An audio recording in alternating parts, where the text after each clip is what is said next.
wasn't such a bad thing to be a cat. I didn't have to go to school, did I? I hopped onto the table and from there to the top of the shelves. What fun! I could never do this before. I decided to leap toward the cupboard on the other side of the room. Ready, set... Oops. Mom threw me out of the house. While I was rambling in the garden, Gioconda, the next-door neighbor cat, came up and licked me all over my face. Yuck! Time to go for a walk, I thought. The brick wall was warm under my paws. As I got close to Miss Thompson's garden, a funny thought occurred to me. Miss Thompson had given me Leonardo when he was a kitten. Leonardo was Heloise's son. Did that mean that Heloise was now my mother?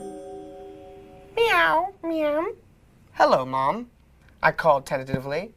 She ignored me completely. Farther along, I came across 3 mean-looking cats. Excuse me, may I go through? I said.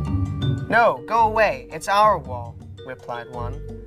Well, I think the wall belongs to everyone. But before I could finish my sentence, they were all over me. We punched and kicked and scratched one another until we fell off the wall and tangled. Wow, wow, wow, wow, wow, wow, wow. A dog came running toward us, barking furiously.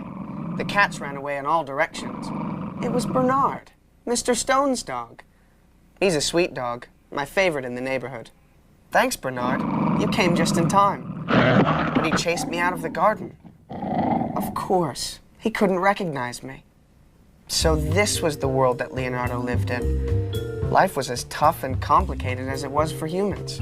His favorite too. Maybe Jeremy Ross wasn't so bad after all. I was beginning to think that maybe we should just forget about the enemy pie. But sure enough, after dinner, Dad brought out the pie, and I watched as he cut it into 8 thick slices.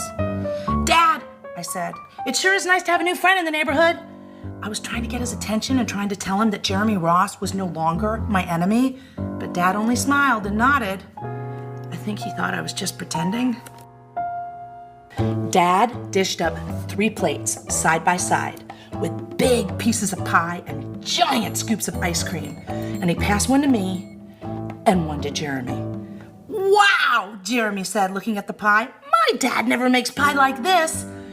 It was at this point that I panicked.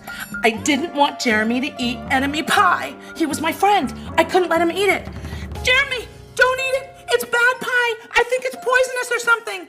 And Jeremy's fork stopped before reaching his mouth, and he crumpled his eyebrows and he looked at me funny.